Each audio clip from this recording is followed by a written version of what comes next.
and Bambi has to maintain his sanity in order to survive. So it's different ways of kind of looking at it.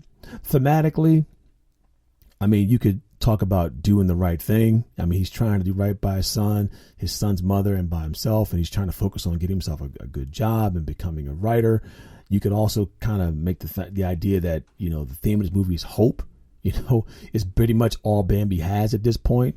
And like Red, Morgan Freeman once famously said in Shawshank Redemption, hope is a dangerous thing. And I guess that motivating factor, that dangerous thing, is what kind of keeps Bambi on his edge. You could also argue that there's a transformative theme in this, where Bambi is trying to transform himself from the life that he once was in into a new life, but he's having a lot of problems going through that. And there's definitely the idea of sacrifice. I mean, the things that he did in order to protect himself and his son, he had to sacrifice a lot, but he kept his eyes on the prize. Now, this movie finishes in a compact 87 minutes. You know, I think all the movies I did today were like 87 minutes, 84 minutes, 86 minutes. I mean, you could do a triple header if you like. You can watch all three of these in one weekend. But this one was really, again, a very tight, compact 87 minutes. In the first act, Bambi comes home. He's back in the hood. In the second act, Bambi tries to go straight. Midway through, he gets caught into a series of hood traps. I'll leave it at that. And then in the third act, you see Bambi deal with the results of his actions. Now, this movie was written by Ismet Prikic, and it was directed by Malik Vithal. And I think that Malik tells a street story from a director's perspective that is uncompromising. The ominous feel of hopelessness envelops this movie. I mean, the first thing I noticed when I was watching this is that there's no real bright colors in this movie. There's no reds and oranges and greens and yellows. Everything is like blue and earth tony and gray and black. So, I mean, it gives it very little joy. The outfits I thought that the characters wore rang true to the street. I mean, that's what the hoppers wear, right? T-shirts and jeans, and that's how bangers roll. The sounds of the gunshots and the close-up of the angles in the cars and the trap houses give the movie such an intense visual narrative, like you totally feel completely pulled into the experience. The editing from shot to shot gives the film a very nice and smooth pace. You never feel rushed, but you're always wondering what is going to happen next. There was also the wonderful way they used voiceovers as a way to kind of get into the window of Bambi's soul. Now, what worked in this movie was the absolute toughness of the street, Uncle Shrimp, and all the individuals who were around Bambi, the system, the hopelessness, all that stuff. I think that's what really made you feel for this character. What didn't work? Nothing at all, man. The only thing I think that didn't work was I wish that this movie could have been a little bit longer than 87 minutes. I mean, you could have tacked on another 10, 15 and had a really, really great story. Now, it is rated R. Because there are some on-screen deaths and there's definitely some language. No sex, though, so you should be fine if you want to show this in front of the kids. All right, just a good old-fashioned hood story, right? And as far as the Aristotle Index, man, zero unconvincing possibilities. Everything in this movie just seemed very accurate and flowed very smoothly. IMDb gave it a very solid 6.7. Rotten Tomatoes gave it a scintillating 92%, and the audience score gave it a smoking 82. Speaking of which, before I go any further, the Cinema and Cocktails rating, man, 4.5. I almost want to give it a perfect score. I just wish it was a little bit longer.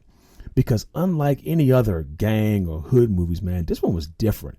It had hope. You know, it was like I think it could have been like a modern day Boys in the Hood, I mean, if you will. I mean, while there were some moments that were a little bit predictable, they still hurt the same. And while some of the characters were a little bit cliche, they still had an impact. Imperial Dreams are what they are until a person like Bambi focuses themselves and tries to turn all those negatives into a positive reality. Uncle Shrimp does not strike me as a sophisticated guy, right?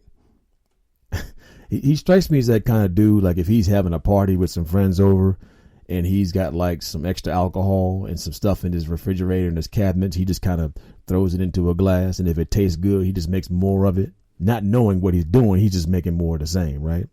So we're going to call this drink a Baller's Special. Now, how do you make a baller special? Well, you make it with stuff that you would find in a baller's house. So, what's the first thing that you would find in a baller's house? That's right, Hennessy.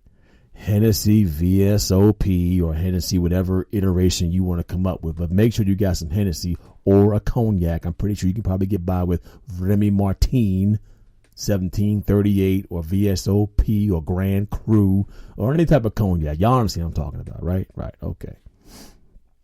From there, you want to get some honey, some lemon juice, and some pineapple juice. Now, how much?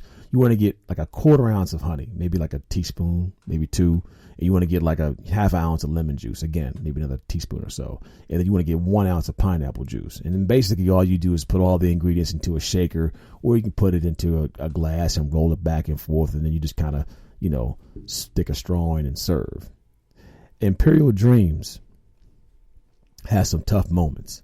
And while you never really see Bambi drink in the movie, I do kind of think that if he were to take a sip of something just to get his head right, this would probably be his drink. I could see him going to go visit Uncle Shrimp, and they're sipping on something. He says, "Here, man, go ahead and take a sip." And he takes a little swig of it and says, "That's not bad," because he tastes the pineapple and the honey and the lemon juice. It has just enough Hennessy to keep his creative juices going so that his Imperial Dreams can be more than just dreams. Hopefully, they can ultimately become a reality.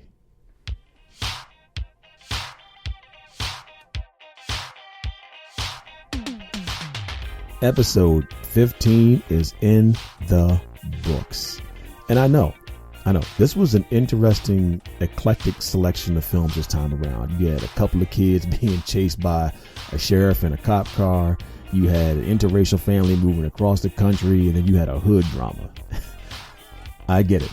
But, I do that sometimes because I try to get a broad range of interest, some really contrasting ideas in the films. That way you can kind of look at them and then be like, I'm interested in this. And then maybe whoever you're kicking in or spending time with may say, great, let's do this one, and then we can do this one. So, you want to kind of keep a varietal of choices out there so that everyone can definitely enjoy their weekend. Now, as far as the jokes go, I know I haven't done one in a while. I get it, but just give me a second. I'll be back. There's limited alcohol jokes out there, at least the ones that are quotable. So just give me some time. They'll be back. In the meantime, please check the heart, the thumb, the check mark, or whatever it is that sparks the old algorithm so I can continue to find my way amongst the millions of podcasts out here in cyberspace. As always, drink responsibly, be safe, and I will see you next Friday.